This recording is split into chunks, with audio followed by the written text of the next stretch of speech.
بسم اللہ الرحمن الرحیم قال النبی صلی اللہ تعالی علیہ وسلم الغیبت اشد من الزنا۔ معزز سامعین و ناظرین، یہ جو غیبت اور چغلیوں کا معاملہ اور مسئلہ ہے یہ انتہائی بڑا گناہ ہے۔ رسول پاک صلی اللہ علیہ وسلم فرماتے ہیں کہ چغلی کرنا یہ زنا سے بھی بڑا گناہ ہے۔ زنا بھی اتنا بڑا جرم ثابت نہیں ہوتا جتنا بڑا جرم غیبت اور چغلی ثابت ہوتا ہے۔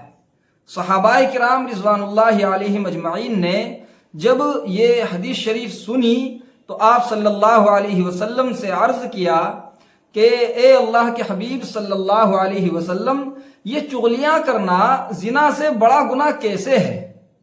تو رسول پاک صلی اللہ علیہ وسلم نے فرمایا کہ دیکھیے، دونوں گناہ کبیرہ ہیں، لیکن زنا کرنے کے بعد انسان اگر اللہ سے توبہ کر لے، اس کو شرم اور حیا آ جائے، وہ اگر اللہ سے توبہ کر لے تو اللہ تعالیٰ اس کو معاف فرما دیتے ہیں، اس کا گناہ ختم ہو جاتا ہے۔ لیکن غیبت کرنے والا اگر غیبت کرنے کے بعد اس کو احساس ہو بھی جائے اور وہ اللہ تعالیٰ سے معافی مانگے، اللہ سے توبہ کرے، تو اتنا کرنے سے اس کا گناہ معاف نہیں ہوتا، بلکہ اس کے ساتھ میں اس پر ضروری ہے کہ وہ اس آدمی سے بھی معافی مانگے جس کی اس نے غیبت کی ہے، جس کی چغلی کی ہے اس سے بھی معافی مانگنی ہوگی۔ اب آپ غور کیجئے، زندگی میں کون کسی سے یوں معافی مانگتا ہے کہ میں نے آپ کی چغلی کی ہے، میں نے آپ کی غیبت کی ہے؟ کہاں کوئی کسی سے معافی مانگتا ہے؟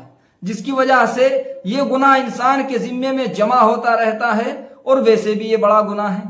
اللہ تعالیٰ نے جس چیز سے قرآن کریم میں سختی کے ساتھ منع فرمایا وہ گناہ کبیرہ کی فہرست میں آتا ہے۔ اللہ تعالیٰ نے فرمایا ہے وَلَا يَغْتَبْ بَعْضُكُمْ بَعْضًا، اور تم میں سے کوئی کسی کی چغلی بالکل نہ کرے۔ اللہ نے صاف انکار کیا ہے، اس کی گنجائش نہیں ہے۔ لہٰذا چغلیاں کرنا، دوسرے آدمی کی غیبت کرنا، یہ شریعت کی نظر میں انتہائی برا عمل ہے۔ اور افسوس اس بات پر کہ آج مسلمانوں میں اس گناہ کو گناہ ہی نہیں سمجھا جاتا اور بکثرت یہ گناہ پایا جاتا ہے۔ خاص طور سے جو عورتیں ہوتی ہیں، عورتوں کا تو مزاج یہ ہوتا ہے کہ وہ جہاں بھی بیٹھیں گی، جہاں بھی ان کو رکنا ہوگا، وہ لازمی طور سے ہر حال میں غیبت اور چغلیاں کریں، جس کے نتیجے میں گھروں کے اندر لڑائی جھگڑے رہتے ہیں، فساد رہتا ہے، اور لوگوں کے دل آپس میں ٹوٹے رہتے ہیں۔ یہ چغلیوں کی وجہ سے ہوتا ہے۔ چغلی کرنے سے انسان کی زندگی میں تباہیاں آ جاتی ہیں۔ خود جو چغلی کر رہا ہے، جو چغل خور ہے، اللہ تعالیٰ اس کو ایسے حالات میں پرو دیتے ہیں، اس کے اوپر ایسے حالات لے آتے ہیں جس کے نتیجے میں اس انسان کی زندگی کے اندر بے حد کڑواہٹ پیدا ہو جاتی ہے، اور سب لوگوں کو معلوم ہو جاتا ہے کہ یہ چغل خور ہے، اس کی عادت ہے چغلیاں کرنے کی، جس کے نتیجے میں نہ تو اس کی بات پر کسی کو اعتماد ہوتا ہے، اس کا اعتماد بھی ختم ہو جاتا ہے، اور ویسے بھی وہ انسان لوگوں کی نظروں سے گر جاتا ہے، اس کی حیثیت ختم ہو جاتی ہے۔ اچھا، وجہ کیا ہے اس کی؟ اس سے فائدہ کیا ہوتا ہے؟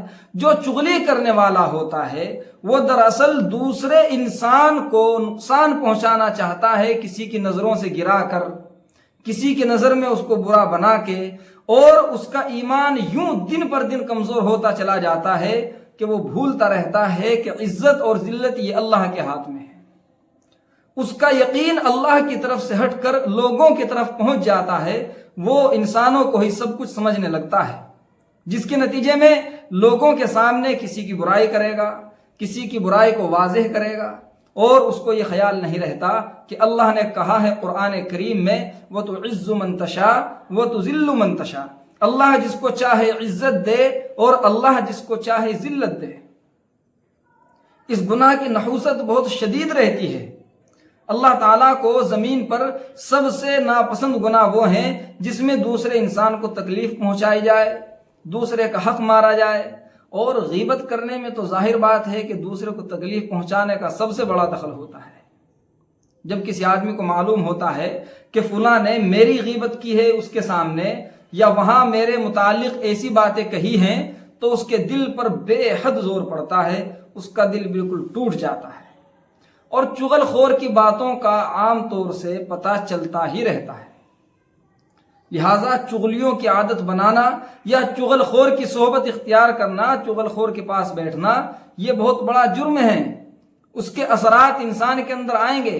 ایسے آدمی کو اپنی مجلسوں میں بھی نہیں بٹھانا چاہیے۔